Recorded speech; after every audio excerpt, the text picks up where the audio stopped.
Ladies and gentlemen, boys and girls, and cinephiles around the world, thank you for tuning in to another Reel Debaters production. I am Micheal Petrow, and this week joining me in the virtual living room, that is Zoom, is Heather Neale, Winnipeg costume designer extraordinaire. Heather sat down with me for a lovely afternoon of conversation about how she got into costume design, what goes in. There's not just one costume. I either I'm a dipshit or I just haven't been paying attention, which makes me a dipshit by default. But I found out that there's like 13 versions of a costume, and pending what scene and what sequence and what timeline, they all change. So everything's made en masse. That was just mind blowing to me. Anyways, so we talked about her story. We talked about working in Winnipeg, the movies that she's worked on, the ones that come to mind. She did Channel Zero, the sci-fi horror series. So making creepypastas come to real life and costuming those people. There's the crayon people. That's her, man. Go Google images after this shit. When you hear her talking about a movie, go look at it, or a TV show for that matter. She also worked on the Pinkertons, so we got some period pieces in here. Goon, the hockey movie, Jay Baruchel, Sean William Scott. Run, starring Sarah Paulson. Like, these are the movies that the parts you lose. Just movie after movie after movie she threw at me, and I just nerded out. So thank you for spending time with me, Heather.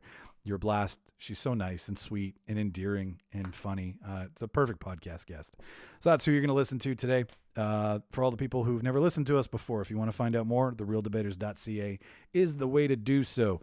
Cast bios, merch stand. You can listen to the podcast. You can find out where to subscribe to the podcast. And if you're so inclined and you like what you hear, you can donate to the podcast, and we'll take that money and we'll throw it back into production costs. I'm buying a house. That's not what you're donating to. I have a day job. But if you want to see us, maybe your donation is going to go to some video production gear. Who knows? We just want to make the show better for you. So that just know that's where your donation goes. And you get a little something for it. Plus, it's max $5. If you give me more than that, we'll probably have to have a conversation about why you're so crazy. But anyway, so that's the website, thereeldebaters.ca. The email address, thereeldebaters@gmail.com. That's how you can get a hold of us if you want to talk to us about coming on the show. You have an idea for the show. It's a great way to communicate, this email thing. I tell you, they're riding a wave here. It's going to be the next gen thing. Anyways, I got nothing else for you guys. So I'll cue the reel, and you enjoy the show. Let's tidy up this tangle of film by putting it on a reel. Here is a motion picture film, 1,000 feet, 16,000 separate photographs. Welcome, everyone, to the official space section of the chart. Want the truth? You can't handle the truth. Sir, you're out of order. Out of order. I show you out of order. Ladies and gentlemen, thank you for tuning in to another episode of The Reel Debaters. It's another Reel Debaters production. We are doing a Reel Talk, and this is a continuation of my favorite series that we've done here so far, Manitobans Making Movies, where we talk to anybody who partakes in the making of a film. Doesn't matter caliber, size. If you're on set, if you're doing something fun, we want to nerd out with you and talk to you about it. Well, I'll nerd out, and you can talk about it. And this week, we have costume connoisseur, costume designer Heather Neale from Winnipeg, Manitoba. Hello, Heather, and thank you for coming on the show. Hi, thank you so much for having me.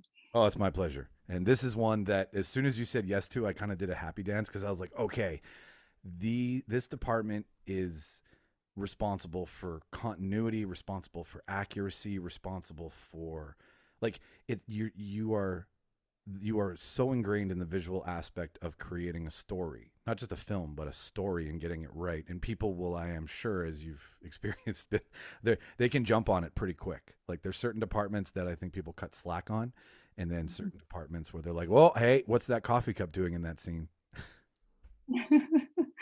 Yeah, I mean, costume really, our department we just do so much within our department. You know, a lot of people don't even realize some of the things that we have to think about. So it's a lot. That is why you're here today, so that we can kind of pull the curtain back. I'm Oz, you're Dorothy. Let's see. Well, no, actually, that doesn't make sense. But we'll pull the curtain back on your department, and people can learn exactly what goes on. So I like to start at the beginning, because it's the easiest point in anybody's story. So how did you find yourself falling into the costuming department? Was it something that you went after because you had a passion for it outside of film, or the way I've learned with other department heads and people in different worlds of film is that they started in one and they ended up in another. So what was your story?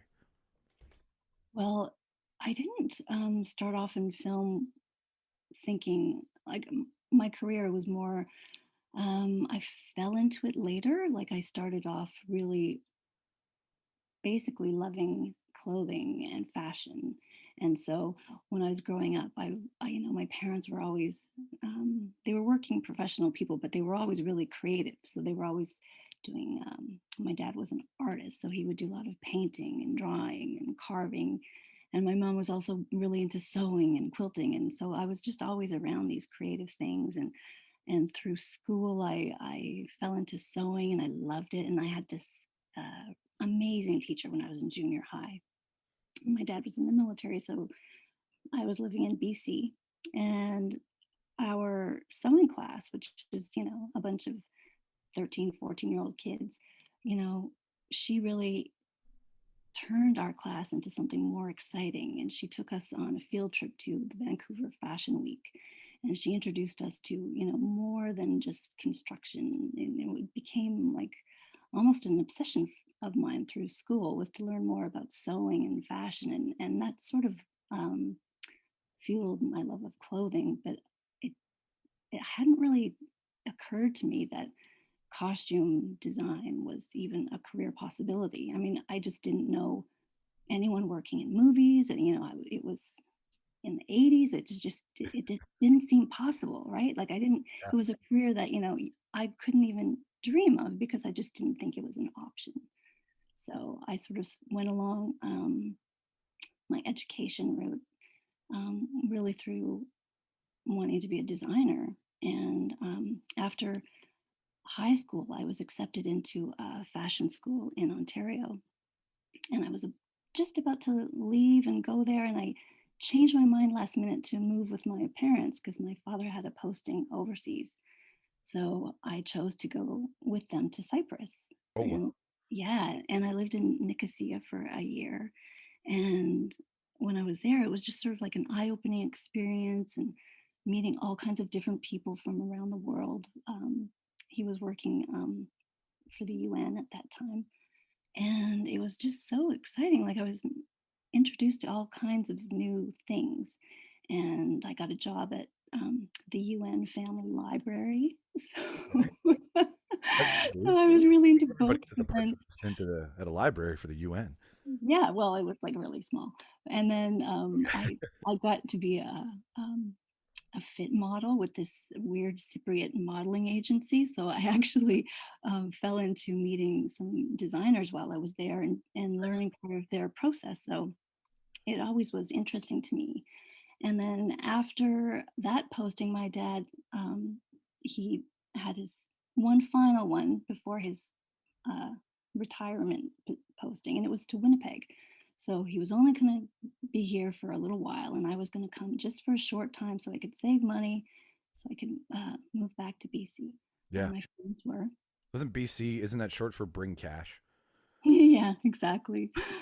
But yeah, so while I was here, I didn't really plan on staying very long, except I met my husband, and that sort of changed everything. And he's the reason how I got into film. Okay. Yeah, so he was. His name is Brent Neale, Okay. and he was at that time doing a lot of independent acting films, and he did a lot of Guy Madden films. So he'd done. Shout out to Guy Madden. Yeah, so really when we were together, I think it was 1991, and I was pregnant with my daughter, Okay. like really pregnant, and he brought me to the film set. He was working on Careful at the time, and I didn't know anything about the film industry, and he brought me to set. And I can remember like it was just this wild, magical Yeah. environment. My mind was blown, and he brought me. I think he was having a costume fitting, and he brought me to meet the designer Donna Soki. And I remember she was so kind, and she showed me her workroom, and sort of it was just like it was I couldn't believe it. Like I was just so um, excited by that I, world. I've been privileged enough to come to like due to the day job. I've had a couple set visits, and I can totally understand what you're saying. The first time, it's just this busy hive of madness, and then all of a sudden everything just halts for 30 seconds, and then it goes back to the same tempo, and you're just like, what's going on here? Yeah, like I had no idea. So, I mean, after that visit, um, it just sort of it stayed in my mind, but I didn't think, oh my gosh, I'm going to be a costume designer. I just never, it never came back to my mind because I didn't think it was possible. And I still wanted a career in fashion. So I went to the U of W, and at that time they had a clothing and textiles degree program through the Faculty of Human Ecology. And this was an amazing program. I mean, it was a 4-year degree program. I've learned so much there about fashion history and textile science, um, fabric performance. We did fashion illustration. We learned all kinds of pattern drafting and construction techniques. Like it was literally at that moment in Manitoba, they were still producing a lot of clothing in the city, you Okay. know. So after I graduated, I did get a job at a manufacturing company, and I was an assistant to the designer, and we did children's outerwear. Okay. And I realized Like puffy probably, snowsuits and whatnot. yeah, that's yeah, really. Walking around stuff like Oh, Christmas Story, just can't move kind of thing. yeah, but it was such a strange. Like I found when I got there that I had done all of this education to work in this business, and I realized not long after that it was awful. Like my boss was I very how do you say it, Unprofessional. not unprofessional, but she really really wanted to crush my soul. Oh, she's a Oh, bitch. yeah, I'll say bingo. it, you don't have to. Yeah, thank you.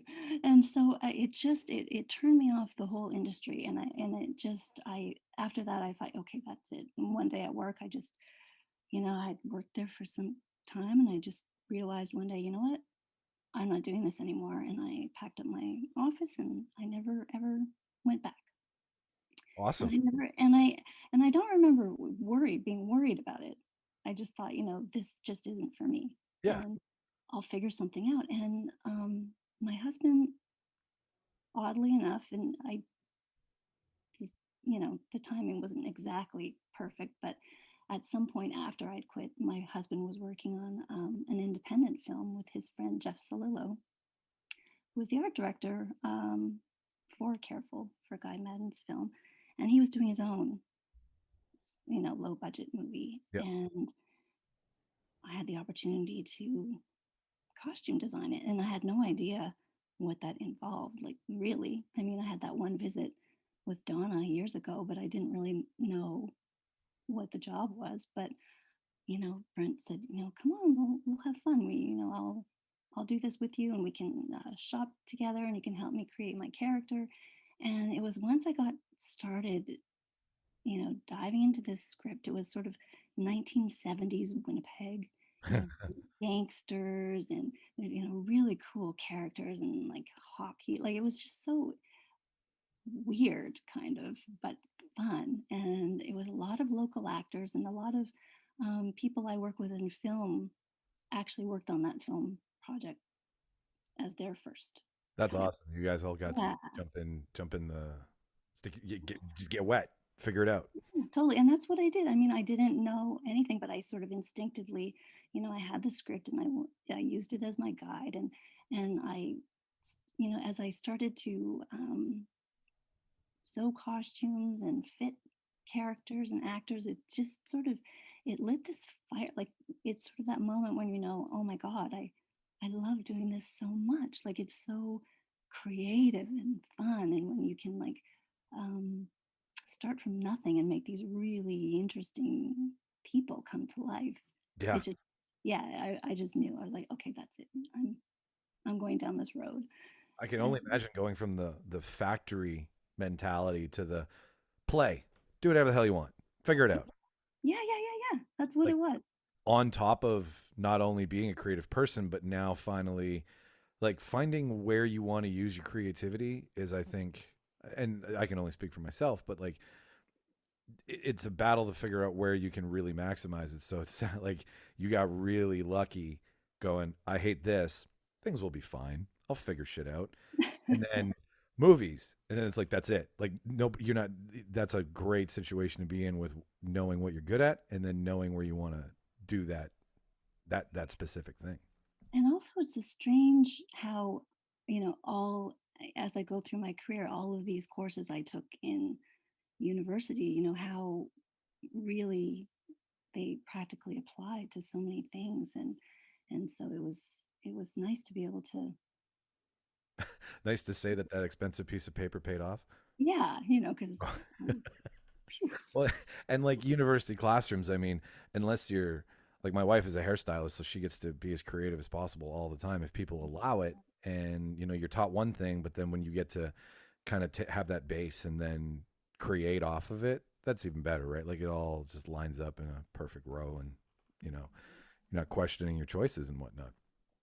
but it is, I mean, but you do sort of question, is this a sustainable option for Sure. me and my family, so um after that film, I did have an opportunity to do another independent film, and this one was a little bit bigger. It was a little more structured. It still was non-union, but it was a really a weird little amazing project. This was the Jeff Urbach film, The Okay. Nature of Nicholas, and this is where I met Doug Morrow and Doug Morrow. We love Doug Morrow. yes. Oh my God. And he was doing zombie makeups on these characters, and it was so much fun. And we were Pina Robinson was the key hair on that film. And I remember we were all working out of Rush's old tour bus, and they had Oh wow. converted this tour bus into, so we didn't have a truck or anything. I had no idea what that was, but in the very back of the tour bus, I guess where the guys would sleep, was where I would have my few uh, racks of clothes, and I'd have like a little iron and my little station, and then a little. Yeah. But in the middle of the bus, I think Doug was in the middle of the bus doing the makeup, and they had a chair, and Pina would do the hair, and then at the very front of the bus, where the driver would sit, was our first AD, Louise O'Brien Moran. So on this bus, and we would travel around like the countryside and make this crazy movie. But it was just the next step, and I think during that film, I still didn't really know exactly the proper way to design a film. I was still learning and learning from people around me, but I I just I don't know, it was like I still felt like, okay, I love this still, even though it was really hard. And someone said to me, I can't remember who, but they said you should try getting into the union. And I didn't know what that meant. Like I really didn't understand that they actually make real bigger movies There's a and place that where is yeah. this magical place that all of the big And ones then, come from? yeah, and then they introduced me to someone that was working on I think it was a movie called Poor Superman at the time. Poor Um, Superman? I think so. That was another film that, but they brought me to that set to look at their costume truck, and I was like, what is a costume truck? And Because you're like, I was on Rush's tour bus. I thought that was pretty cool. Like I didn't know that there was actually trucks devoted entirely to the costume department. Oh Where man, they, that must have been like kid and candy store for you. I know, and I was just like, oh my God, and there's a washing machine on the truck. Like I was just like, okay, I'm in. I got to figure out how to get into this. A And washing machine. I love how that was. Oh my god, I have a washing machine. See, yeah, these are things like we layman's over here, Heather. Like me, I never even assumed you had access to a washing machine. But how do you clean clothes after a day of shooting? I You need know. And a freaking washing machine. yeah, the costume. I mean, so now on some of these films, the costume trucks that we work on are huge. They've got a back room that you can use as a dressing room. They've got microwaves and fridges, and like tons of space for clothes and washing machines. And sinks, and it's our mobile office. But at that time, I was working out of my car or whatever, and Rush's tour bus. So this was huge. I I would have been like, "Nick, can you just give me Rush's tour bus? That's all I need." Yeah, it was fun. Oh my God, that's such a crazy way. And Louise O'Brien, is that Manitoba Film, Louise? Yeah, yeah. Yeah, she's the shit. I love her. Isn't she great? Oh God, she's so great. I went down through the day job just to kind of get involved in the film industry in Winnipeg too, and she was my first contact. And she's just she's such a lovely woman, and has like put up with a ton of questions from me, because I was like, I want to be better at what we do in the responsible day job part of Michael's life. So I don't know what I'm doing. So I went down to the office and talked to her a ton of times. But she's fun. Yeah, I guess that, yeah, she was from film. I just know her from Manitoba Film. So, but the name struck me. So you've been around doing work in the city for a while. If you were working with these, like when you were all coming up together, you're part of the old guard. Yeah, I think so. I don't mean that anyway by your age. I just mean through the evolution of Winnipeg film, because that was probably not when there was a lot of work in Winnipeg. Like when stuff would come through, it would be a big deal. Or am I wrong on that? No, you're absolutely right. And when I was starting off, film training Manitoba really helped me sort of get in the door. And I started off at um, in the truck costuming position. Really, I was training in that position and shadowing on films, and there weren't that many happening, so it might have been one at a time. Um, yeah, there was not many, and it was just sort of like a real eye opener for me, just because of the sheer size of the production. Like even though they were still small, they were big to me, Yeah. and I learned so much really quickly, and I tried to work. I loved that position so much, and I remember the first time I did that position by myself on a film. It was called Jane Doe. It was a CBC movie, Okay. and I was the truck costumer, and the set supervisor, who we're part of the team that takes care of the actors when they're shooting. She told me, she said, as a truck costumer, she goes, you shouldn't really step out of the truck unless I need you. So just stay hidden, more or less, which I thought was weird, but Yeah. okay, whatever. I don't know. Sure. So I, really, like, I was organizing the truck, and I was ironing, and I was always on top of things and making sure the actors' clothes were in their rooms when they were coming back. And then it wasn't until several shows later that someone said, "Why are you always in the truck? You can come out." No shit. And you can come to set. So for even now, even as a designer and running a whole department, there's still part of me that says, you know what, you shouldn't be on set. Wow. No, you If you don't look busy 100% of the time, then the producers will notice and you'll get in trouble. And I remember always thinking, oh, that's such a horrible, I wish that never happened. Yeah, no kidding. How much like you missed out because of that real bad note that somebody gave you? Yeah, which wasn't the case at all. Everybody's like, why is she hiding in the back of the truck? And then finally they find out because some really rude person once told me that I should know my place. Yeah, but anyway, but you learn to, Yeah. like, part of it is dealing with different people and different types of people and different management skills and styles. So it's sort of like, okay, I'm not going to manage my department that way.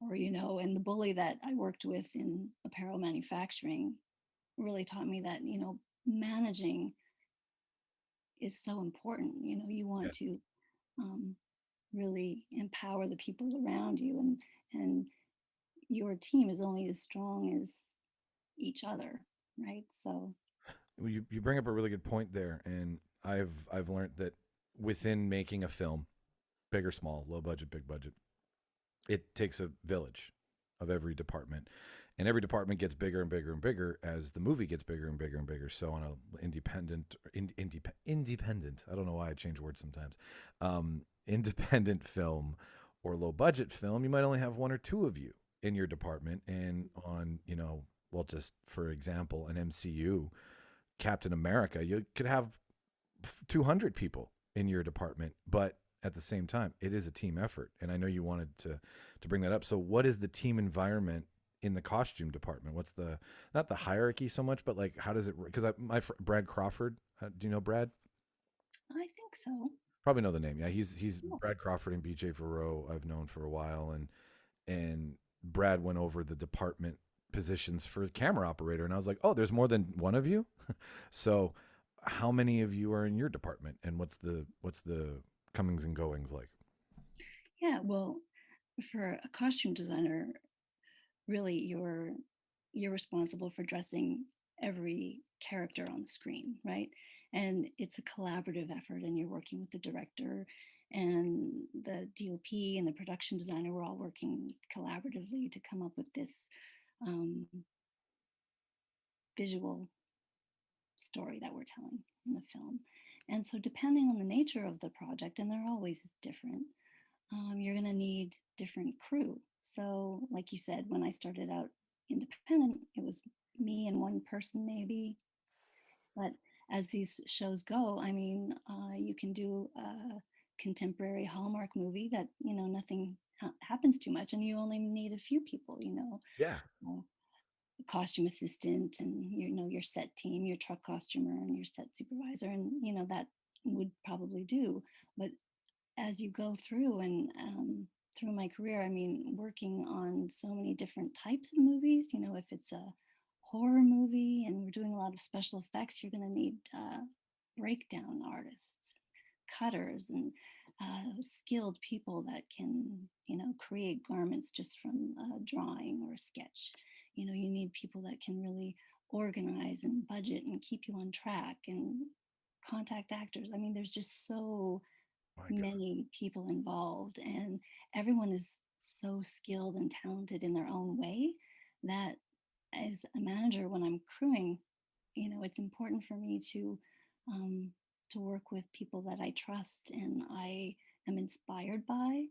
A lot of times my breakdown artist will create things that I couldn't even imagine because she's got the skills to manipulate the fabric and dye it and distress it and age it and turn it into something that is amazing. In Channel Zero, we did a lot of crazy breakdown and really unusual fabric manipulation. So I think having a crew that, we all work as a team and it's long hours, like you say, and every day you're really trying to do the best you can in usually a short amount of time with minimal budgets, right? Yeah. So, so it's really important, a good team. You brought up one of the ones I wanted to talk about, and Channel Zero is a Manitoba staple. I think not only in the film community, but just in the entertainment, like in the horror industry. Like Sci-Fi picked it up just before it got canceled, and it started to really have momentum. And there is so much going on, and I love that it was first inspired. Like when you worked on it, were you aware that it's kind of inspired by like Reddit and internet stories and how it spawned from like internet folklore and then jumped onto the script as a actual full-length TV show? Did you know about that? Yeah, I absolutely knew about that. Okay, and I would imagine you'd have to, because that's where it started. Somebody wrote it and posted it in a Reddit feed. So what was it like working on something that, my question, and I'll get to it, is when someone makes a story, very few people know about it. They write a script, and then there's lots of people involved in the pre-production process, but it's only those people that know about it. Did you feel a real big responsibility when it came to thousands of people reading a feed and then having to create that in a costume so that people got what they read? Like you're basically adapting a story more than you're creating a world. Does that make sense? Yeah, it does. And I don't think I thought of, I think if I thought of it that way, I probably would have been really nervous. Totally. I would imagine. But when I talked to the director, This was before, it was in the hiring process. And um, I got a call from Nick and Tosca, who was the creator, the showrunner, the genius Yes. behind Channel Zero. He briefly, told me about the project, and then he said, I would like you to talk to the director. And so um, I was talking to Craig William McNeil, the director of Candle Cove, and he was telling me more about, his thoughts about it, and we got into like who was writing it, and he was telling me that Mark Frost was involved in the writing, and that led to a whole like my whole love of Twin Peaks and David Lynch, and I just like when I met my husband, our very first date movie was Blue Velvet, and Oh, dear Lord. I want to talk to it's your husband. crazy, but what and my Twin Peaks, we watched it religiously, and we named our daughter after Audrey Horne. Like it's just like, Really? Wow. yeah, we were like fanatic about that show. And he was How do you telling feel me, about pie? well, I know there's a lot of weird things. I love cherry pie. Pie and coffee. Cherry Coffee. pie and My coffee. favorite. Yeah, I've got a coffee mug and whatever. But it was just sort of that connection and that sort of goal to create something that could be, in my mind, maybe as iconic as that show, or just something so special with such special creative people involved, that i I was just, I was over the moon when we talked. I think we talked for like an hour, just chatting about, like, not even about this show anymore. We were just talking about our mutual interests in film and ideas, and I think that kept going through the shoot. We would just have fun creating weirdness. Oh, you succeeded so well. I have to go right for the jugular here and talk about the tooth costume. Well, that specifically, that is not me. That is a special effects. Okay. That's Yeah, nice to confirm. Okay. yeah, because that is it's not it's a makeup. It's a makeup? It's like a special effects makeup effect. Like they built that whole thing with latex, and so Wow. that's sort of not really my area of expertise. Nope, that's fine. Yeah, but we work very closely with the special effects team. So for that particular build, it was entirely latex.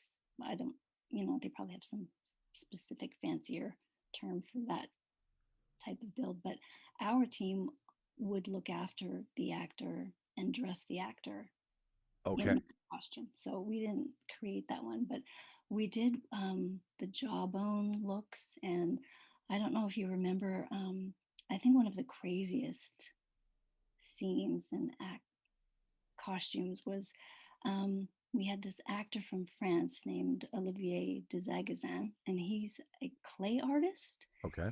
And basically, he takes clay and he I'm pours it over his head and looking his I'm body and looking at an manipulates image of it. it right now. I know what you're talking Yeah, about. Yeah. yeah. So part of this crazy costume that we had to create for him is he ultimately was going to put hay into his head and set himself on fire, right? That was Oh. the scene.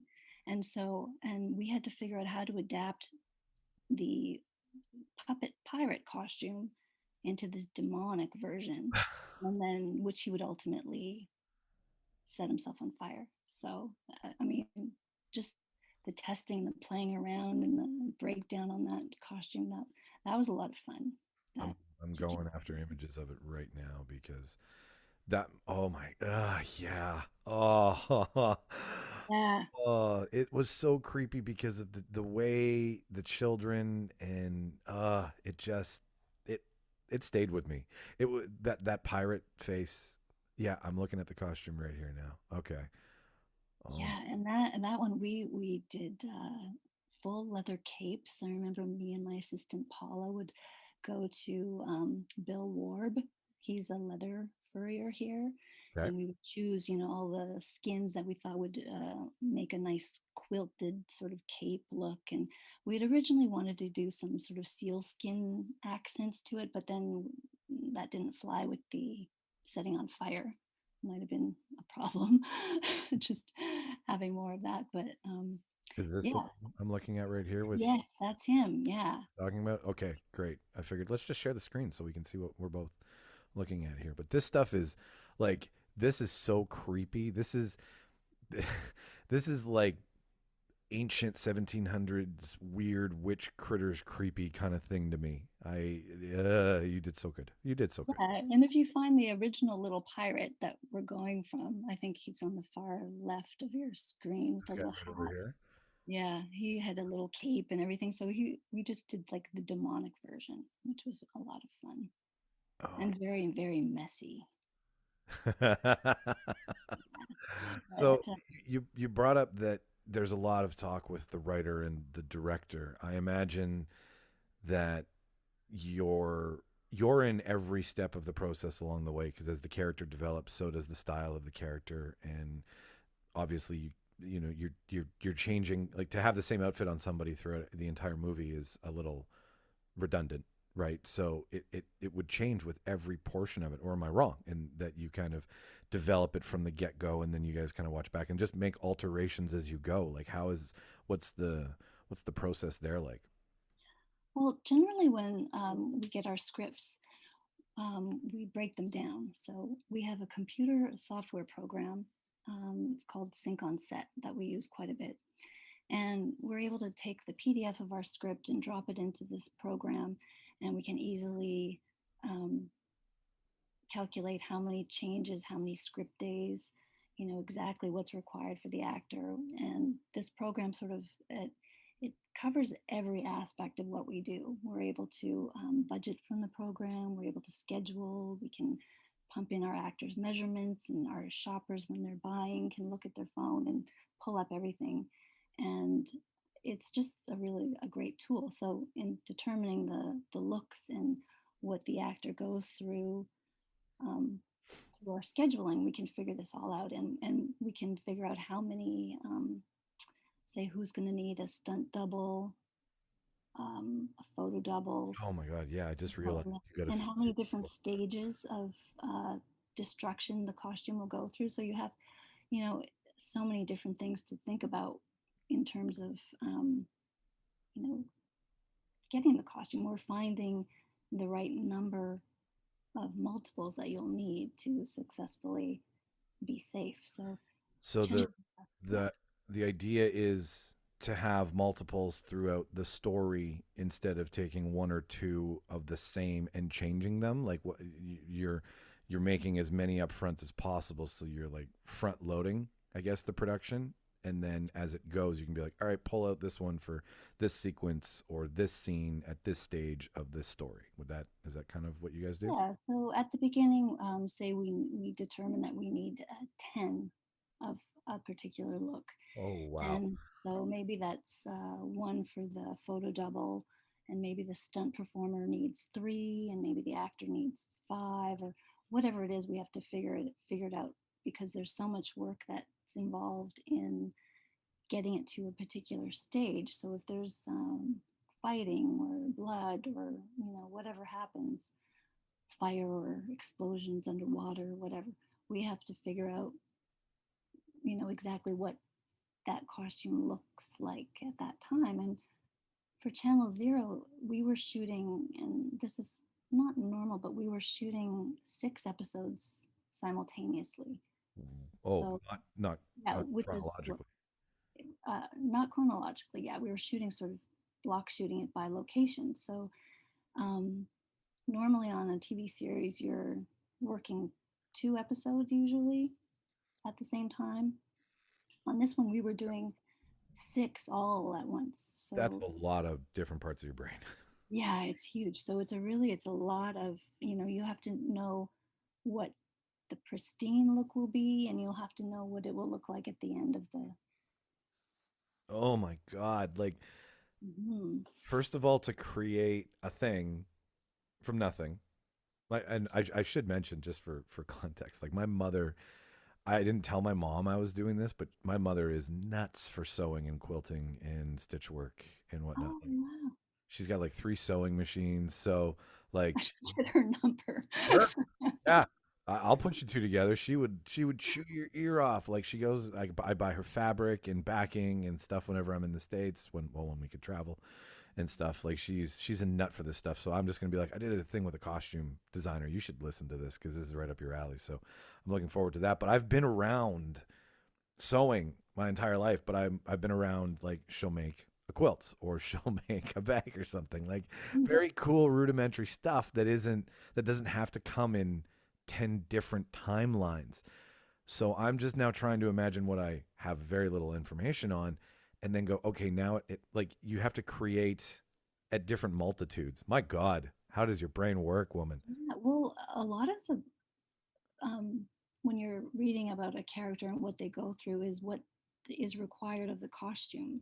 You know what, what is the action involved, and how are you going to be able to pull that off? Sure. Um, one of the really tricky years and years ago, I did a film called oh shoot, I can't remember what it was On your called. page. Yeah, it was with Josh Duhamel. Thank you. Oh, Breakdown. uh, how come I can't remember that? Strings. Oh, Strings. Strings. Oh, yes, Strings. Sorry. Yeah, that was the football one, right? Yeah, it was a dance movie, Okay. and there Oh, was it's a one. dance movie? I always Well, thought yeah, it was a football the choreographer was Britney Spears' choreographer, and it was a story about this, Who was that? Was that Josh Duhamel's in it, Lucas oh, Hill. was Wade Robson the choreographer? No, his name was Brian. He's really famous. He's gonna Okay. kill me if I forget his name. But Anyway, anyway, there's this big dance number at the end okay. of the the movie, and it was sort of this crazy thing. And they wanted the actors, or the dancers were all in these matching track jackets, and he wanted to attach um, these actors by cables to a truck, a Okay. pickup truck. And so they would, show up on stage. There would be this pickup truck, and then all of a sudden the truck would drive away, and the tracksuits would rip off and reveal their dance costumes underneath. Like it was, oh my God, it was so technical and hard. And my That's poor that's putter was trying, like they worked night and day trying to like, and I didn't make it easy. Like I chose a a tracksuit that had like a bit of different detail on it, so the seaming was a little off, and it was just like getting this timing right, and because you think well, if we don't if this doesn't work, we could maybe kill or ruin one of these dancers forever. like you're gonna yank them in the wrong Yeah, direction. so I mean, there's so many different. You never know what kind of challenge you're going to Oh, be up or against. like I can like I'm just thinking like because I'm a nerd, right? But I love when like I'm a big fan of the costume award and all the award shows because you're so integral in creating the tactile visual aesthetic that makes the show, right? Like everybody says without a good story you have nothing, but no, you need everybody else with their ducks in a row too, and I'm starting to nerd out now as you keep talking. But yeah, I mean, there's so many, like that's the problem with I never know what my challenges are in advance because I don't know what projects are coming. So you just have to be able to figure it out. You have to be able to come up with the look and make it work within the world, and then when they throw these things at you, you have to figure it out. When they want to explode someone underwater, you got to figure it out. And and I don't know, for some whatever reason, I always end up on shows where we do really hard things. Yeah, it's a testament to how good you are, though. It might be that hard, but that's because you're good. My team is good. But yeah, Sorry, you're all your collective minds are the shit. That's the definition. yeah, and trying to do it, uh, under budget, on time, never hold up camera. Like there's a lot of crazy things. I think probably the biggest challenge I had for that whole Channel Zero show was we did um, in the Door, the final one, we did the crayon killers, the little. I hadn't. I stopped. Oh, I started Butcher Block.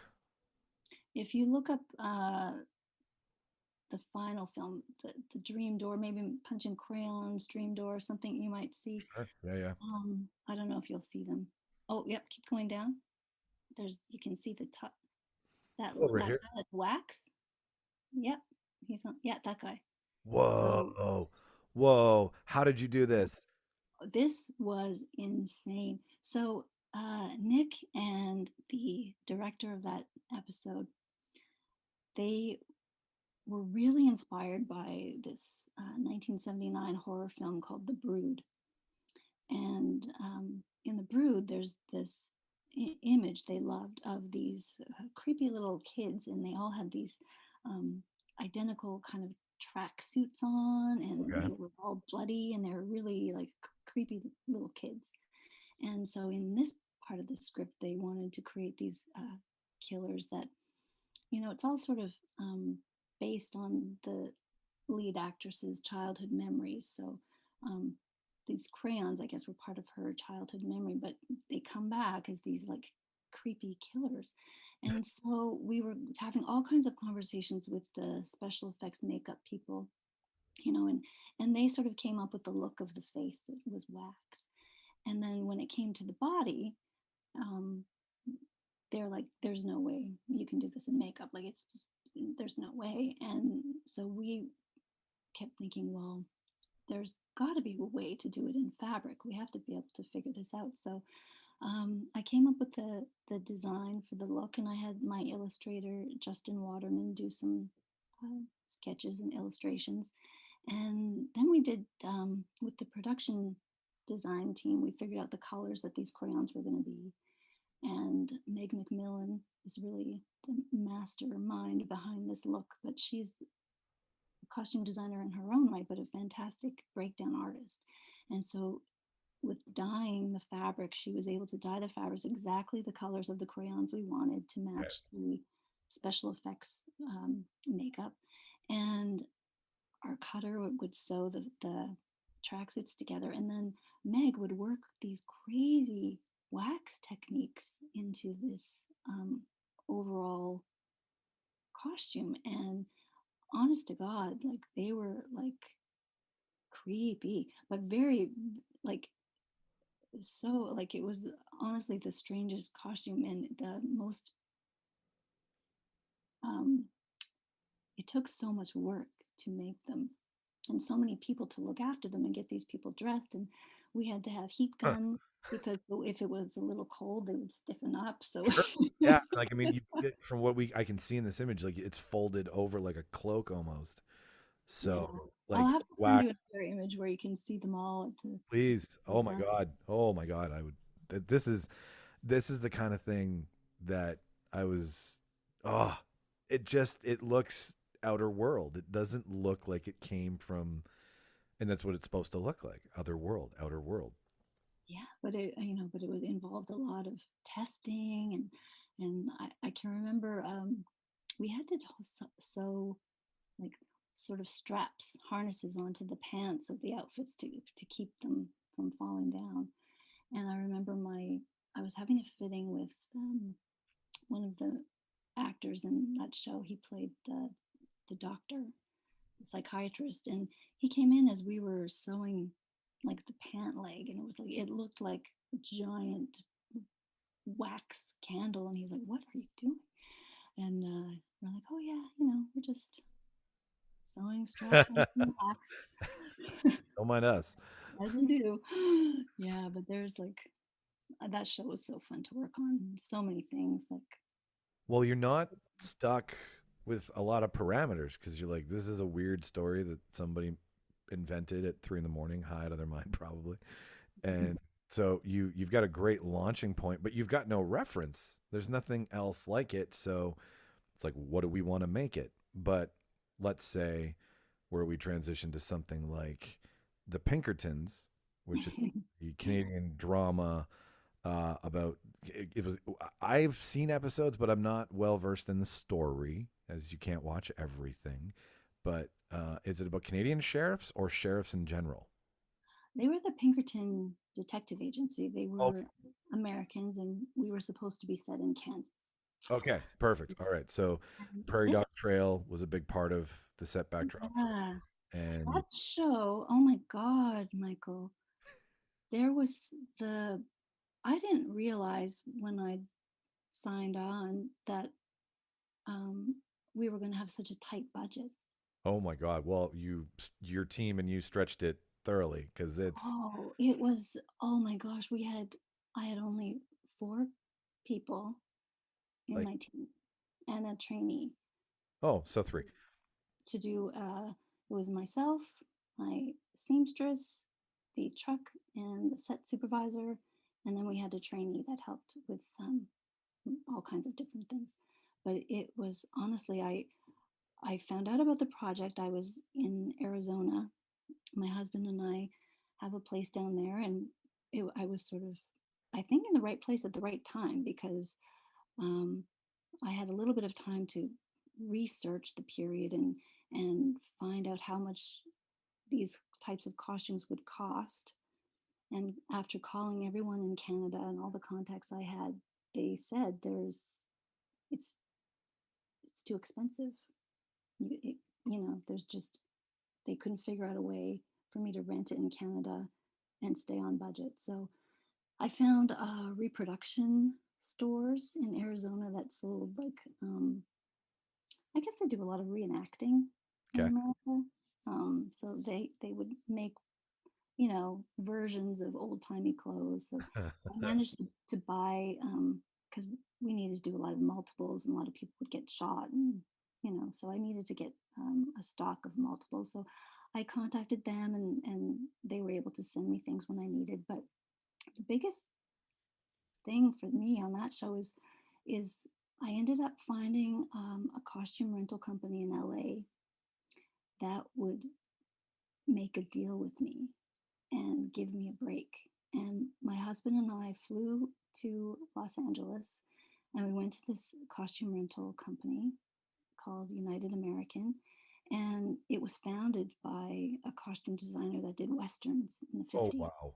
And this place, we went there and it was honestly like unbelievable. It was huge. No. They had a whole building that was just 70,000 square feet of just Jesus. uniforms, and she showed me all through their period like it was everything you needed for a western, and they would rent to whatever big western you can think of being filmed. They probably had something to do with it. Sure. Yeah. um, Django and like everything. So she said to me, she said, well, you guys, you and your husband go and pull some racks together from, you can look at everything except for this very expensive room we weren't allowed into because we were too low budget. But she said, choose what you think the characters should look like, what you hope for, and so we spent 2 days pulling together the show. And at this time, I didn't have all the actors in place. I don't even know if I had the measurement. So it was just sort of while I was there and had Yeah. the chance, um, she really helped me. And she, she said, I'll help you um, because you know, I don't think you're going to be able to pull this off any other way. Yeah. Yeah. And she gave us a really great deal, and the stuff was amazing. Now the problem was when we started shooting the pilot episode, the very first episode, the director, he wanted so many Civil War soldiers. He said we've got to have, it's got to look like, we can't sell it if we don't have a lot of uniforms. And he came up with a number that was like a lot. And then I kept asking him, like, are you sure? Like, this is a very big expense. And, it's going to, are we going to need these soldiers throughout the whole show? Oh, yeah, Yeah. yeah. We're killing these soldiers at all. Like I just like it was a lot. And then so sure enough, we barely saw any soldiers on camera. Most of my budget went to those uniforms. And then, so for the rest of the 21 episodes, I had to just shuffle the deck, and I had a Oh, small amount of costumes, and I just had to mix them all up. So if you ever do watch the show, like, yeah. you'll realize that everyone's just wearing everyone else's clothes all the time. Sure. Well, I mean, and like if you catch something like that, obviously bound by budget, bound by constraints, whatever. But it's a really fun show. It's like I like cheesy Canadian drama, like Murdoch Mystery. So when I stumbled across this, I was like, oh, this has that same charming feel, but a different story altogether. And I remember seeing another Western and hearing about Pinkertons, and I just I didn't really know much. But the lead actor, he's from Braveheart, is he not? Yeah, He played Robert the Bruce, if I'm not mistaken. he did.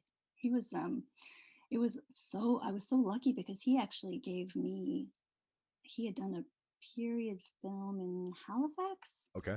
prior to the Pinkertons. So he said, he goes, because he knew that we didn't have a lot of money, but he said, well, if you contact, this guy, I think he's got the stored wardrobe still, and he might have my old costume from whatever show he was working on. Yeah, Angus McFadden.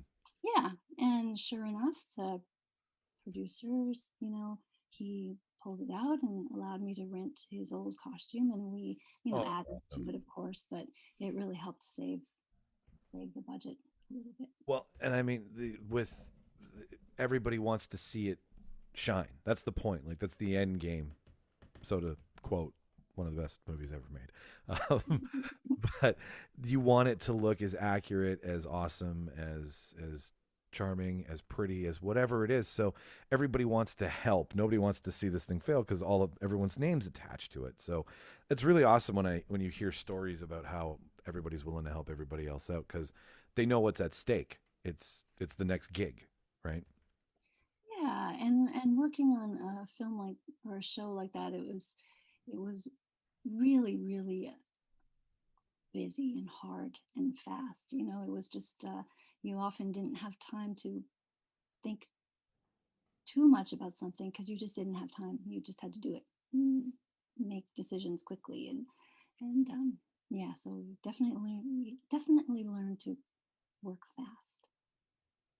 Well, it looks great. So nobody would know the difference unless they listen to you tell us that it is the same X amount of costumes. So well freaking done, Heather.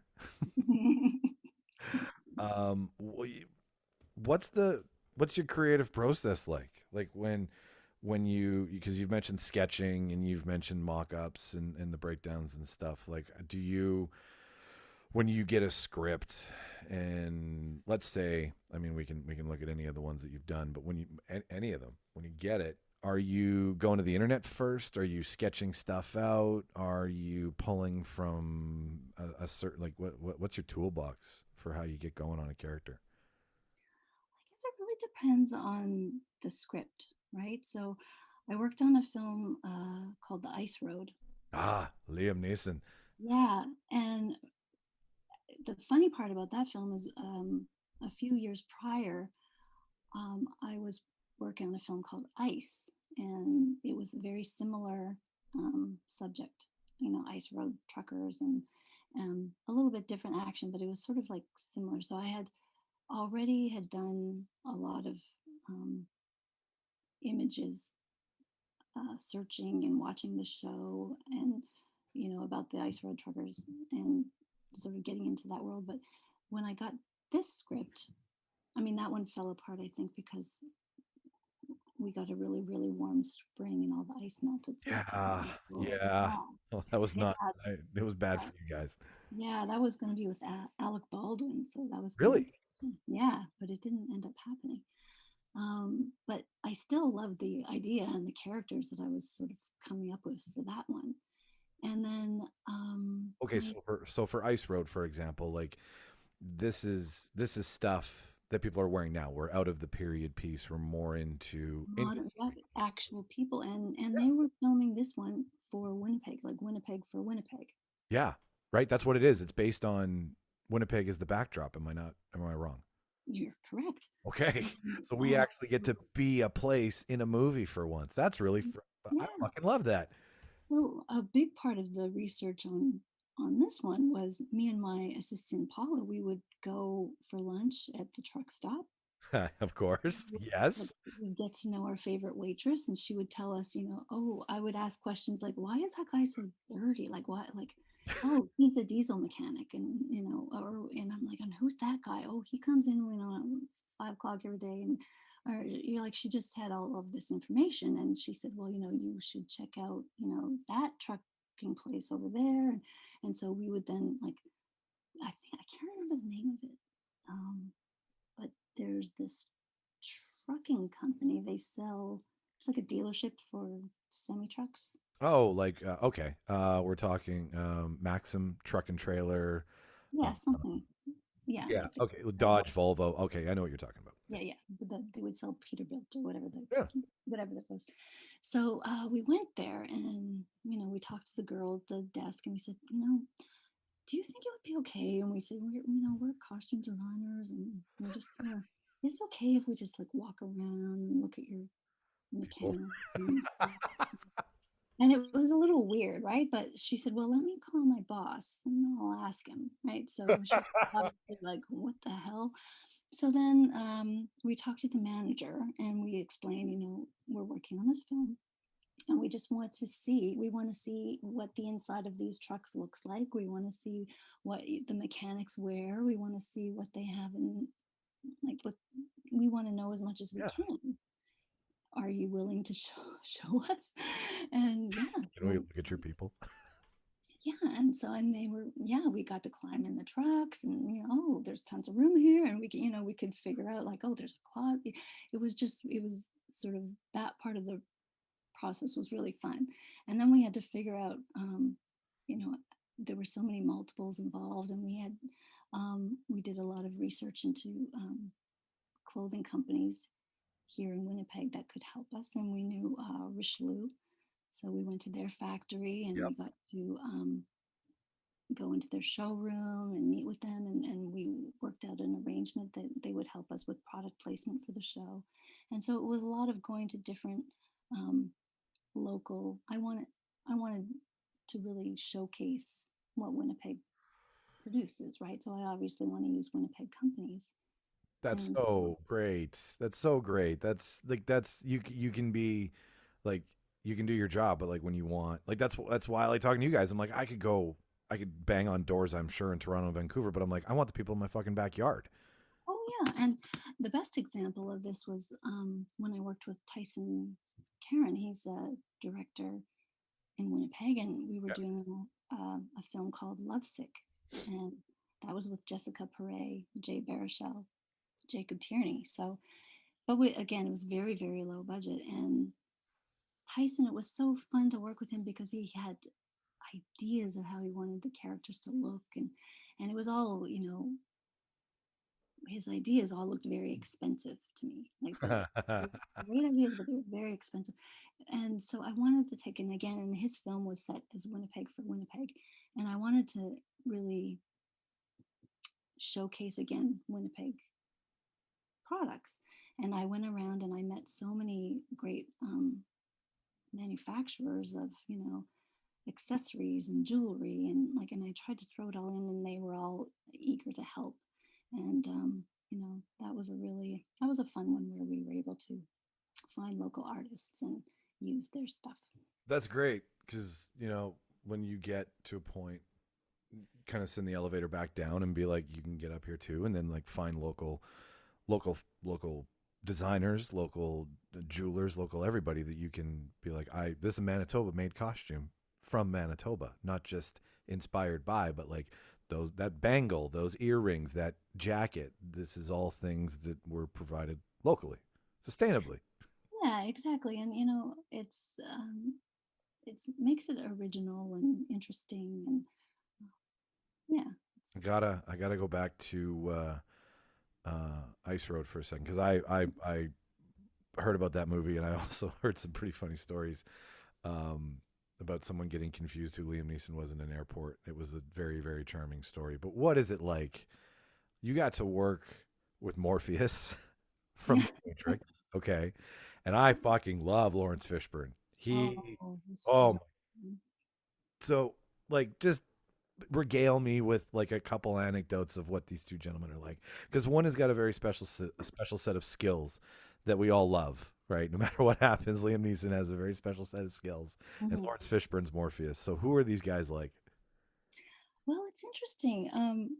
Before, often when I get out to a project, I know sometimes I'll know who the actor is, but we're not allowed to contact them until their deal is complete. So Makes sense. often, Union negotiations, right? yeah. So often, we're still working on a tight timeline, but we can't reach out to them.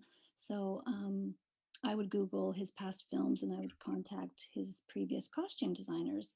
And I was told in advance that, he's the best. You're going to absolutely enjoy working with him. He's professional and fantastic. And he's got long legs or, whatever the fitting issues are. And so, You guys share specs on actors. That's amazing. yeah. And so she gave me his measurements. And so we were able to get everything ready. And his stunt double was our stunt coordinator. And he's Oh, worked on every Liam show. I think they've worked together for years. So I was able to try things on the stunt coordinator before I got to Liam. So oh yeah, like a model. yeah, totally. So by the time I got to meet Liam Neeson, and it was quite soon before we were shooting, but you know, we were relaxed and prepared, and he came in and he was amazing. Like honestly, like he would try on the clothes, and he would, if he he didn't really talk about them that much, but he kept talking about just him his experiences. And he would tell me about, oh, I was in a costume fitting for, I can't remember the movie, and he said it was horrible. They put him in this tuxedo and this flashy designer, not a costume designer, but a fashion designer had to be in on the fitting, and he was like kept touching him and he would just tell me all these stories, or when I was in Brazil, and it was just sort of like, I would try the costumes on him, and we would briefly talk about the character, but most of the fitting was him just telling us stories about his career and his life. In that fucking accent. That's amazing. And that accent, yeah. And yeah, no, he was great, really, like super nice, very, made my job very easy. Oh yeah, I can only imagine. And like it's we're all fans. He's a fan of somebody, you're a fan of him, I'm a fan of you, right? Like we're all, if you're into movies, you're fanboy, fangirl, fan person. So when you get to fan with somebody who is really cool after, that's pretty, like I got to do a thing for Skip the Dishes, and I got to interview Kevin Smith for an hour. Oh, And nice. it's on our Instagram page. It's hilarious. I do this thing for like 30 seconds. I don't know what this thing is that I'm doing where I'm touching my cheeks, but I do it now since I started a podcast. And I just, everybody, like, there's like 200 people watching me do that. And someone made the comment of, is this what you get when you order Kevin Smith from wish.com? I was like, fair enough, fair enough. But I got to meet him, and he was awesome. He's exactly what I enjoy listening to when I watch him speak. So when you get to nerd out about somebody who's then just as cool as you hope they'd be instead of not being professional, then you're like, all right, this makes it just that much more enjoyable. Yeah, and also when they're that high caliber, they have done a million costume fittings. They know that we are thinking of all the things that we should be thinking of. Their comfort, their being warm, everything that they're going to need, and so they trust us to do our job. And so I can't recall any really difficult high caliber actors at all, because they know that it's a collaboration and a team effort, but they're also really integral to the process. Sometimes they really want to be involved early on, which is great because they they know certain things about the character that I don't know because they're developing it in their mind. And so sometimes in the beginning conversations, when I worked on A Loft, for example, Jennifer Connelly's character, she's a very um, part of her process as an actress is she really needs to create the character from the beginning. Like, so she creates a birth date. She'll follow their zodiac sign. Oh She, wow. like she wants to, create this for herself to help her in part of her process. And I don't know if she does that for every movie, but for this one, it was integral. She wanted to imagine what her teenage like just all kinds of little bits of information. And the costume, she wanted, every part of it to be um, considered. So even if it's not on camera, we'd still, we would buy, particular undergarments that that character would wear, Okay. even though they're not being seen. Oh, okay. So So she was so that using she knows it's, so it was very interesting to develop and work with someone that's um, really taking it deep, and that's really interesting. yeah, that's a little meta. hmm And then the actual outfit here that you're looking at, I remember when we were trying to come up with her character, for whatever reason, I saw a woman in, I think it was the Salvation Army on Regent or whatever. I was just buying something and there was this woman there and she had a beat up old freezer jacket on and she had, um, she just, for whatever reason captured what I was thinking in my head. And I went to this woman and I said, "Is it okay if I take your picture because of what you're wearing?" And I told her who I was and what I was doing. And she was like, "Oh, yeah, sure. Go ahead, I guess." Like she couldn't figure out why, Yeah. but I would, like, there was just something about, how it was aged and how it felt and looked. And it was just like, oh, this was just sort of, you don't know where you're going to find inspiration or whatever. But that, that was, this outfit is inspired from that woman in Salvation Army. Yeah, and I'm looking at this. I completely forgot that that this had been filmed here, and it's Jennifer Connelly. Like I just watched Requiem for a Dream last week, and why I don't know. Like that's a once and done movie in my opinion. Great But actress. I'm like, I'll put it on. Best idea ever. You don't feel good, but I love her. I love her in Blood Diamond. I love her. Oh, what's the one she did with Ben Kingsley? Where they the Labyrinth. That was a good well, one. Labyrinth, yes, obviously. Labyrinth. Who are we kidding? But it's the one where they both buy the same house. Like she's booted out, and then he buys it for like pennies on the dollar. Then she tries to get it back, and then he won't give it up. And the two of them, like he's an immigrant and she's an American. You ever, what movie? Oh, I don't know if I saw that. Um. Anyways, back to what we were talking about here. Mm.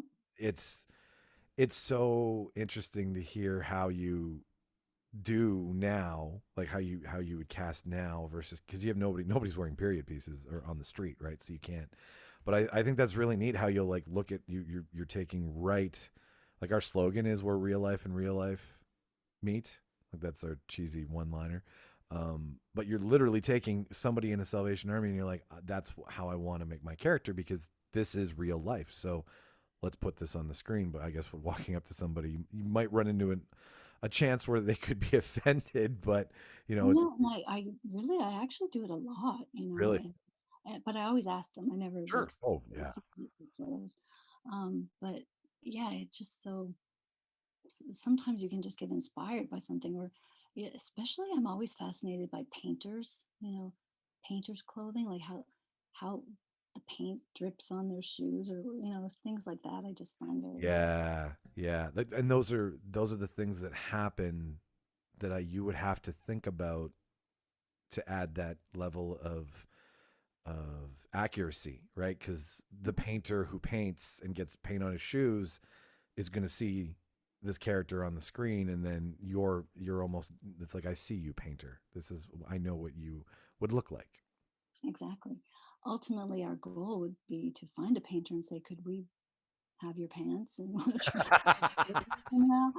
But that doesn't always happen. No, okay. So, back to the actual like product itself, the costume. Um, do you're making something from scratch? Does it depend on budget? How you kind of figure out? Do you want to make this like from the bottom up, like sew it, stitch it, buy the fabric, get the pattern, do all those things, and then you have a finished product? Or do you try to buy things and manipulate things? Or is that dependent again on the story? Well, normally, we'll shop a show. It'll be a bought show. And if we have to build something, it will either be for a specific reason. So either we can't find what we're looking for, or we're trying to copy something that needs to be very specific referenced. There's a lot of different reasons for building things, and sometimes it can be cost effective, and sometimes it can't be. It can, be very labor intensive, and if we do it in house with our own team, that's preferable. But if we have to go to a tailor and have something specially made, it can be very expensive. So Okay. every time we're doing a build, it's a lot more thinking goes into the reasons why we're building it, and often we need to have it done quickly. So So there's if you can build it from scratch, it's like buying. It's okay. This is how I equate it. You can tell me if I'm wrong, but it's like going and buying carrots or buying the carrots that have been prepared to cook. You get them bulk, and they're easier. You can do whatever you want with them, or then you buy like the prepared kind, which is always more expensive because more labor went into it. Does that make sense? Yeah, that makes sense. Okay. Yeah, but we generally we do a lot of building. Okay. That's even more impressive. And this is at the front of my mind right now, and I want to get it out and find out, like, you've done, like, there's a range of things you've done. You've done period, you've done horror. Does your desire lean towards ever doing something superhero, sci-fi, really, like Dune or Marvel? When you look at those costumes, do you go, I want to try that one day, or try to get on a set and do, just to be around it? Is that one of your things on your bucket list, or am I off? Because that, to me, like looking at Hela from Thor and her costume is so amazing that, I mean, is it kind of like the K2 of costume design? I think it would be amazing to do. I think really though the trick with those costumes, and a lot of this new technology coming out with 3D printing, um, it's really exciting. Like the things that you can do, and you can have fabrics printed, and you can have special fabrics made, and it's just what scares me about something like that is how much it would cost to do. Yeah. Which makes me think it probably would never happen here, but you never know. I would be totally down for it. Well, my stepdad has a pretty impressive 3D printer, so, and he's got nothing to do because it's COVID. He's in the bad age bracket. So if you want to, if I want to put you two in touch, he can make you some. He's bored and wants to 3D print. And your mom. And my mom. There you go. Yeah. My mom and my stepdad can be friends with you and your husband. Well, once COVID breaks, you can meet each other. Yeah, oh my God, this is gonna be great. So, what, like, do you get to keep any of the stuff, or is that something that, because you said United American, is that the name of the costume company? Like, when you make it, do the studio or the production company get to take this stuff back, or do you get to keep it because it's your portfolio? Like, I know you get to keep images of it, but I would feel that, if you were if they're auditioning costume designers ever and they want to see stuff because they look at your work on screen, like that's your resume essentially. Yeah. But if they really want to see it and touch it, do you get to keep any of the stuff and show it off, or does most of it just go, the way of the buffalo? Well, it's for me, I always think, okay, so if you're an artist, or say you're a painter, maybe you have a favorite paintbrush. And as a costume designer and having done so many films, like I sort of think of um, the costumes as our tools, right? Like, so I have a beautiful plaid shirt that I've used in multiple shows because it's the perfect weight, it's a great color, it's like nicely faded and worn, like, and there's, reasons like that I hang on to certain things and want to keep them because I'll reuse them. And the more something's worn in and beaten up, the better it looks sometimes for certain character pieces that we're doing. So I like to um, really hold on to great wardrobe. And I was lucky enough when I was working on Todd in the Book of Pure Evil. There, there was a costume designer that was retiring and selling her kit.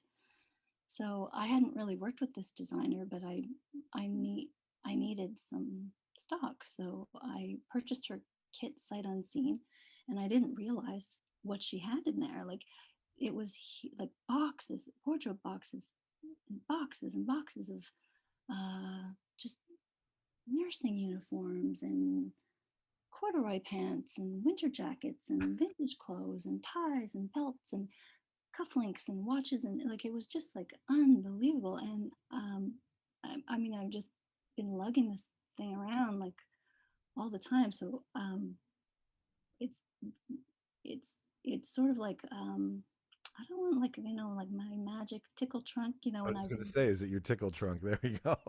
yeah, completely. And I've just accumulated so much over the years that now I started my own little costume rental Oh, business. nice.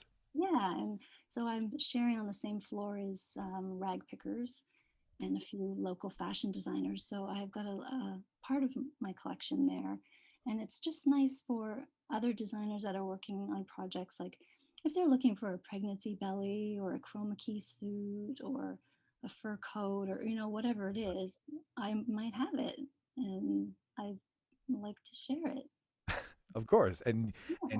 people have helped you out. You want to help out other people, get your stuff out there, right? Make deals and help out. Exactly. Yeah, and especially now with like retail is so scary, Yeah. It's and I've just have all this great stuff that I think, yeah. Well, you should definitely give me whatever information is about that because on the website we can put that on there so people can find out about it. Well, that would be great because yeah, I mean, even there's like people making like indie films and little short TikTok videos, whatever it is, like, you know, you can add so much value to the look of whatever you're doing, no matter what budget, like just with some great stuff. Yeah. And it's not expensive. It's very, very inexpensive. But I like to work with new filmmakers and help them out. That's awesome because I'm trying to do a photo shoot for us once we can get back together. We're trying to think of something silly for all five of us to do. So if we need costumes, I'm coming to you. Yes, you are. Amazing. Excuse me. So there's a couple other films on your resume here that I want to talk about. One of them is one of my favorite comedy films, and it's actually something I'm going to do as soon as we're done recording. I'm going to try to learn this again. But you were the costume designer on Goon, and you had said that Goon was very tough to do, and I want to know because I mean you're designing hockey uniforms, if I'm not mistaken, or at least finding Mhm. access to how to make them on the fly because you've got a lot of guys dressed in the like you mentioned the soldiers in the Pinkertons. Yeah. So I'm wondering with two hockey teams always constantly on the ice with each other, like that's a lot of costuming. You know what? That was one of my first design, bigger design jobs. And I was really given a golden opportunity because it was so much, um, it just turned out so good. I thought so funny, and it was great. But it was the hardest film I'd ever done because, Excuse me. like I said, um, we didn't have a lot of prep time. And when they were making the film, this was sort of late August, I think I was starting, and it was weirdly coinciding with, the regular hockey people and their teams. So I had no one in Winnipeg could help me get things quickly. Like they were too busy. Oh, so when you would go to like say like a jersey provider or somebody you Mhm. could get product from to make costumes, they're making for all the other Yeah, hockey team. Oh my God, that would suck yeah. so much. So then I was like, oh my God, what am I gonna do? And then they kept trying to find a deal. They were, if I can remember, I think they were trying to wait for approval on this deal that they were gonna get free jerseys from, I don't know if it was Reebok or whatever it was. Yeah, yeah. Deal wasn't coming. And I thought, if they don't have a deal, I don't have a plan B. So I had to start figuring out, who can I call? And so it was like really, I called up the Kobe dealer and I said, I don't think this deal that they have is going to work out. And I really need jerseys like a lot and quickly. And what can you do for me? And they were amazing. They helped just with the jerseys and the socks and to get that. But for the embroidery, that was another completely impossible task. And I didn't have a giant budget either, and I didn't know how I was going to do it. Nobody could pull this off. And Michael Dowse, the director, he was very, he with the character looks like the guys when they're not in character. He was like, yeah, you can do whatever you want. No, just I'll leave it up to you.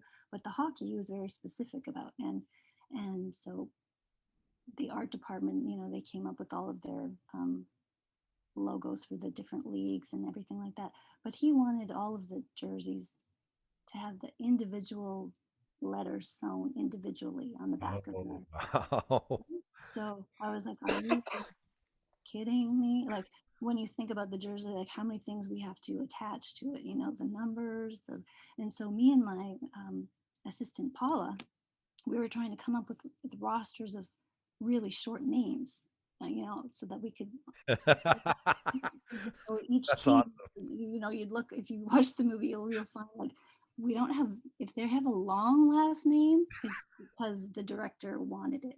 But Like everyone else, Glatt. we It's were Glatt. picking. Doug Glatt. Yeah, but, like we were trying to pick like even shorter, like really, and oh my God.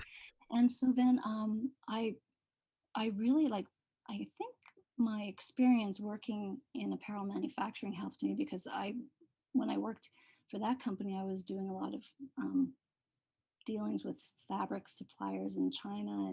And so I cold called a company in China and I emailed them exactly what I needed. And I said, are you able to do embroidery for me? And this woman, I love her. Her name is Annie. That was her. I don't know her Chinese name, but she and I, every single day, it would be 3 in the morning or whatever it was. I would make sure that she had all the embroidery done for me. The lettering, like every single thing was done in China. Like she could barely speak English. It was a shifty Western Union kind of money transaction. Like it was a really weird, but she came through and all of this embroidery, and it was like so inexpensive. And she did all the embroidery for these. I mean, some we did here that we could, but the bulk of it, like all of the letters and the numbers, and then it would come, and then we would have to spend all night, stitching it on. And oh my gosh, it was in terms of labor, it was a lot of work. Oh, And that's as soon as you mentioned like why it was tough, I was like, why would this be tough? But you're making a thing that like these guys have 4 or 5 made and then that's it. But you're making 4 or 5 hockey teams, right? Because you can't just have one or two hockey teams, because then Oh, it's there was two different leagues with multiple teams, and yeah. we'd have to do home and away jerseys for each team. Huh. Mhm. Yeah, and then like do all of the other fittings for um, the movie. But I can remember being in the fitting room with the actor that played our goalie. Oh, Belchy. Yeah, Have he's any such, Percocets? oh And do you God, don't touch my Percocets? And do you have oh, any fucking Percocets? so great. And I just remember like I think we were in the fitting room and we had all this stuff, and then we looked at each other and we both realized we didn't know how to put on all this stuff. so, so we had a yeah, that was just with the goal. I mean, I could figure out everyone else, but there was something we were like, oh fuck you. But yeah, and then I was like, I think I was working every single day, like so many hours, and we had multiple um, units happening. Like it was like I had a costume truck, a hockey truck, a background truck. Each one had specific requirements, and yeah, it was a lot of work, but it was so fun. I mean, like Michael Douse was, he's a, I loved him. He was great. I I I love this movie. Like it's great because he really did make an attempt to use places in Winnipeg that he was obviously using to show that it was Massachusetts, but if you were a Winnipegger, he was like giving you a nod, right? I really I dug that. Like just the Arlington Bridge shots and then Sea Calecasis being like a staple in Winnipeg. Like he was like, you don't have to do that. You can just shoot interior in a restaurant. But it was like, Yeah, I know. We got to go to Ray and Jerry's, right. and yeah, it was fun. So those are some fun. And that's what you get when you get to play make believe is you get to create all this. The the people in Goon are fantastic and clearly what is it like working with Stifler? Oh. Like just a big Well, fucking teddy bear. I remember normally when it's your lead, right? You overshop because you want to make sure you cover if he doesn't like this idea, maybe he'll like this idea, and Yeah, yeah. you want to have options. And I remember I brought him into the fitting room and showed him the rack of clothes, and just sort of what's your thought? And he goes, oh yeah, no, I don't have any thoughts. What, whatever you want, good. And I was like, oh, uh, okay, great. And then it was fine. I just put him in whatever I wanted. But yeah, no, he was very, very funny. I love how you gave each because if you said just do whatever they want to wear in their when they're outside of their uniforms is fine. But I love how each of them was like La Flemme is completely a douchebag as a character in the Oh, beginning. totally. Well, a lot of those guys, they all wanted to be Ovechkin, I remember. Really? You know, yeah, like they're like, oh, I want to be like they. I was like, we can't have everyone can't be crazy Russian partier look like you got to we got to figure. And it was just fun like talking to them and like how do you think you should look. And um it was really fun. Jay Baruchel, he had a real like when I was talking to him initially. um I said, how do you see your character? What do you think you should wear? And he was like, what do you mean? And I was like, well, yeah, like, what are your thoughts? And he was like, oh, I thought I didn't have any thought. Like, it wasn't up to me. And I was like, well, you're a big part of it. Like, let's figure it out together. And so he was really, he had instantly, he was like, oh, I'd love to look like this guy. And I really love, and he'd show me images on his phone or whatever. And yeah. It's so fun how they want to look like someone. Like I think that you want to play along, right? Like you're there where instead of I don't like whatever you not to say that what Sean William Scott says is wrong, but when they're like, "Oh, okay, I get to pick." Like that seems where like you get both people where both of you are like, "Hey, I want to look like this." And then you're like, "Okay, I'm going to have fun making you look like that." That seems like a really good relationship to have. Yeah, and I think different actors have different processes. He was maybe thinking more about other aspects of his performance and not so much about the costume. Like maybe he just didn't want to deal with thinking about that too. Like that might have been just too much. Yeah.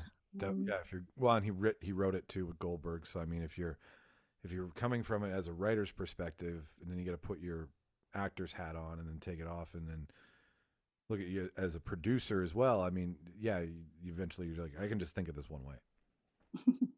yeah, I mean every actor's different, so it's fun when you can share a fitting room experience with someone that really likes to play. That's super fun. And I love when I'm doing fitting photos with actors and they kind of get in character as we're putting on looks, and sometimes it takes a while to find the right jacket or the right, Yeah. thing that makes your character. But when it all comes together, it's so great. Like you just all of a sudden, the actor might try on a shoe that makes them walk a little bit different, or there's something odd about the fit that makes them move a little different, but helps their character. So you're always trying to find what can make them do their job better. And you don't want to put an actor in something that they're uncomfortable in, or, you know, you want No, to that'd just help be them. evil. Like too tight of pants or something, or like a shirt that just clearly hugs too tight. Like, I mean, that's funny if you want to be that person, but yeah, no, you definitely wouldn't want to. That's too much power. Yeah, that's unless your character needs to look like that, then Yeah. that's fun too. Where does that like I talked to Shelly Anthus. Me and Mark talked to Shelly about casting, background casting, and responsibility with authenticity and culture and race and sex and all of the things that I mean, at the end of the day, this is make believe, right? And Mm. but it's making belief out of something that that inspires you from real life or fake life or whatever. But those things still have to have very lots of care attended to them so that you're not representing somebody in a different light or not correctly at all or offensively for that matter. And actors are actors for a reason. They are hired to act as something, and sometimes there's not enough actors who can do a specific role or job. That said and all, when you're doing work with costuming, obviously you're taking the utmost care, and that's something that's on the front burner when it comes to somebody of a specific sex or race or background. Yeah, and what's interesting is I've been working on projects with amazing new talent, right? And on The Parts You Lose, our lead actor was deaf. Yes, I heard about that. And yeah, and so I spent a ton of time working with this little guy, and I loved him so much. But I learned how important communication is, really, and when you can't convey something, um, it's difficult. And but we were able to communicate, and I learned certain signs that were able to help me, and it was just such an interesting process to work with him. And then also on Run, I worked with Kira Allen, who is literally in a wheelchair. Yeah. She's a special needs actress, and I learned so much in learning about what she requires and what's comfortable for her, and how we can help in these situations. And I've worked with actors with Down syndrome, and I mean all kinds of diverse. I think it's so amazing what's happening in film. And I personally would love to see more diversity in crew, especially in my department. I know I may not appear to look it, but I'm my mother's First Nations, and so I'm very strongly inspired by wanting to have more diversity within my own crew and trying Oh to, yeah, for sure. how do we do that? How do we bring more people in? And But Well, and it's yeah, like you can't tell those stories unless you're pulling more diversity into the costuming department and in every department essentially. Like let's just yeah, let's brass tacks this. The more cultural diversity and authenticity you have in storytelling, the more stories you'll have told from different people's cultures and backgrounds and perspectives. And so by not allowing it, you're just kneecapping yourself and being like, "These are the only interesting stories to tell," and that's just boring. yeah. And I loved working on Tales from the Hood 3. Okay, like I loved, this was like, uh, I don't know if you've ever heard of the original Tales from the Hood. Okay, Is I haven't until recently because this is one of those I think underground film series that is getting a resurgence because of Tales from the Hood 3. And I've only heard about it on blogs and whatnot because of its original history, right? And it's like an 80s or 90s horror. Is that what it is? Yeah, like a Spike Lee produced sort of like horror, like it's a four mini movies in told, like it's a really good message, but told through horror. Okay. And like it's a lot to deal with race relations and things like that. But it was so, like, I had so much fun working with the directors. There was two of them, Darren Scott and Rusty Cundieff, and they would make these horror little stories, and dealing a lot with racial issues. But it was really super cool to work with them, and yeah, I learned a ton, and they were hilarious. I honestly did not know that this was set in the 50s, which just makes this that much more Oh interesting. no, it's modern day, It's so modern day. oh yeah, modern day, but like with this, with like oh wait, so this is modern day. This isn't a timepiece. Yeah, but these people, I don't want to give any spoiler alert, Okay, but they are not who they like seem. they lived in 1950s, but they've taken over young people's body. Anyway, Oh, okay, all right. I'm more interested in this than I was before. I mean, I heard about it, but this is a you've sold me, Heather. I will definitely put this on my watch list. it was just a fun, and like the original was had this sort of like a little bit of a cheesiness to it, and so it's sort of, anyway, it was a fun project. What else do you find fun? Like when you from your fan eye, not from your position eye, what do you like watching? Do you more tend to period pieces with the elegance and the flair, or do you like the fiction that you're like, well, we're making it this way because that's the way we wrote it, and this is where that goes? Like, or do you like something that's more rooted in like contemporary, more modern, and doesn't really have to? What does your fan eye go towards? You know what? I really don't. It really doesn't go towards those fancy, epic costume movies. Like period movies. It's. I, I guess personally, I if I'm watching a period movie, like I really love Boogie Nights, for example, or Dazed and Confused. Like I like more updated period movies. Like I love the 70s. Um, I really love um, stylized work, like anything Wes Anderson does.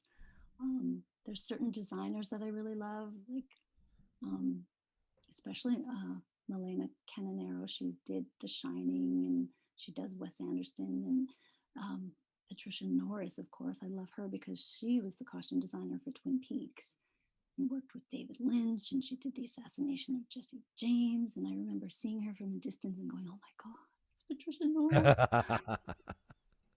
and Brad Pitt!" Like it was just, yeah. So I think I kind of like really love sort of playing with time periods that could be any time. I know Okay. that sounds weird, but No. Twin Peaks is an example.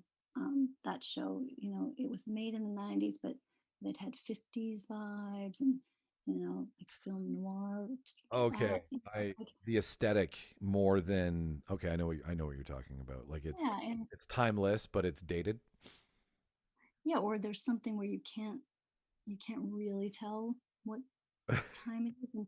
And I'm thinking about that because the last project I did before the COVID hit, um, I was the costume designer for a Netflix series we were going to do here called Sentient. I heard about it. Yeah, it was going to be a 9 episode, and we had already done quite a few weeks of prep, and it was it was so exciting. But I was, you know, really researching at that time every period because I wanted to incorporate something, even though the show itself was set in the near future. I wanted each character to have sort of some part of their look that was a nod to another era. So it was sort of playing with period in a way that is just a hint of it. So sometimes I like things that don't make sense, you know? That's the best part about movies. It asks you to suspend disbelief. So yeah, it shouldn't make sense because it should be Yeah, and new. I love watching European TV shows Okay. like Nordic noir is like currently my favorite genre, just because it's so dark and disturbing. But they, I'm sort of, I get bored of like just regular network television cop show clothes. Mm-hmm. But if you go to Finland or Iceland or Sweden, they just have a different take on it all. And you're like, oh, God, that's a great way to wear a pair of boots and a winter jacket. Like I don't know. Anyway, I've just been watching a lot of Oh, that. that's why I wanted to know like is what you work on what you enjoy watching, or are they not in the same? And hopefully they never will, because that would just be you pigeonhole yourself too much and not be able to see all the great different styles of costuming that there is out there. And Wes Anderson, I have a friend who said this. I wish I said it would make me smarter, but he said that Wes Anderson doesn't make movies; he makes worlds. Yes. And that's another thing that's so interesting about the costume design collaboration, when you can pull it off. Like, I think it's great. Yeah, no, I I'm so much better for costuming now because after like I talked to when we talked to Doug, like Doug actually brought before the vid, Doug invited me and Jimmy out to his farm, Oh, and nice. there if you go to our Instagram page, Doug did makeup on Jimmy. Mm. And it's like a scar he did for that Samuel L. Jackson movie that was filmed at the law courts here a couple of years ago. And Jimmy was just we were both over the moon because I was like, wow, this is really cool, and we got to see stuff, and it was just it made me look at makeups a whole different way. It made me stop looking at it as makeup and looking at it as makeups. And I'm so much Mm. better for having a conversation with Doug for that. And I am now having one with you because I didn't look at costuming even in like just my brain doesn't think like that because I play with a mixing board and a computer. So those are my tools right now. But thank you for educating me on much more what goes into your department and why it's so fucking integral to making a film work. Oh, it's so fun. And working with Doug is amazing. I mean, Jack Layton we did together, and he was, well, we've done so many things together, but yeah, he's a special guy. Yeah, no, he's a we've had him on 3 times, 2 times. He was like the first guy who'd be like, yeah, I'll come back, and I'm like, sweet, I'm gonna lean on you for a while on that. That's um, awesome. as always, before I let you go, this is all about working in Manitoba. So I always like to kind of little, put a nod to the end of why. Because Manitoba's a little, I've said it before, it's a little Hollywood. It's becoming the place. And I mean, excluding the fact that it is such an aggressive tax credit, and I mean, that's a big draw. Any industry that doesn't get taxed is a big draw. So that's not why I'm asking this. I'm asking this because there's just a certain aspect of Manitoban film professionals that make Manitoba really great to work in. What is that for you? Well, I can tell you, and it's not lost on me at all the amount of help I've had in my career from local directors, producers, PMs, people that, you know, believed in me and helped me along the way and gave me the opportunities, you know, and sort of trusted me rather than bringing in someone from out of town that probably had a longer resume. Um, but I really think that when we can build our own community together, we're so much stronger for it. And yeah, I absolutely, I wouldn't, I've been asked to work in other places, you know, Montreal, Halifax, Vancouver, or whatever, but I have no actual desire to work there because I like working here. I know the people, I know my team, I know vendors, and I just, yeah. And I think we've got really interesting projects that come through here. And I've got to work on, you know, things like even Tales from the Loop, which was the biggest thing I'd ever worked on. Was It was huge. Oh, it was an incredible experience. And um, Didn't yeah, Jodie Foster direct an episode? she did. Yeah, absolutely. I mean, it was incredible. Matt I've Reeves never was the worked on producer on that. Yeah, I've never worked on a show that had such a big budget Like before. That was that's Jodie Foster, Academy Award winning Jodie Foster, and like oh, yeah. Batman Matt Reeves. Yeah, unbelievable. It was yeah, it was really a you know one of those things where I'm like, oh, I'm so glad I got hired on the show. Yeah, no, that was like 4 studios. I remember that was just spread across all of Manitoba at different points. I loved it. I mean, it's a shame that it. It's a shame that it just didn't have the following that they hoped it would have had because I knew about the coffee table book that a lot of the show was inspired by and the artist prior to his name eludes me right now, but someone had introduced it to me and was like, this would be a great show. And then they were like making it a show. And I was like, it's a slow burn. It's going to take a minute. They're really building a whole entire world here. And they didn't have the eyes for it. And I mean, in the streaming world, that's the game. Yeah, it's a very slow moving and like yeah, you said cerebral. Definitely. Well, I thank you for being so generous with your time and educating me and any of our fans who listen here. This was very eye opening, and you are such a treat to talk to. So thanks for coming on the show, Heather. Well, thank you for having me. I had a great time. That's awesome because I'm probably going to be like, we should do a part 2 and get more of an in depth idea from you. So now that's on the record. I'm holding it to you. Oh, yeah, and you know what? You should like talk to some of my team.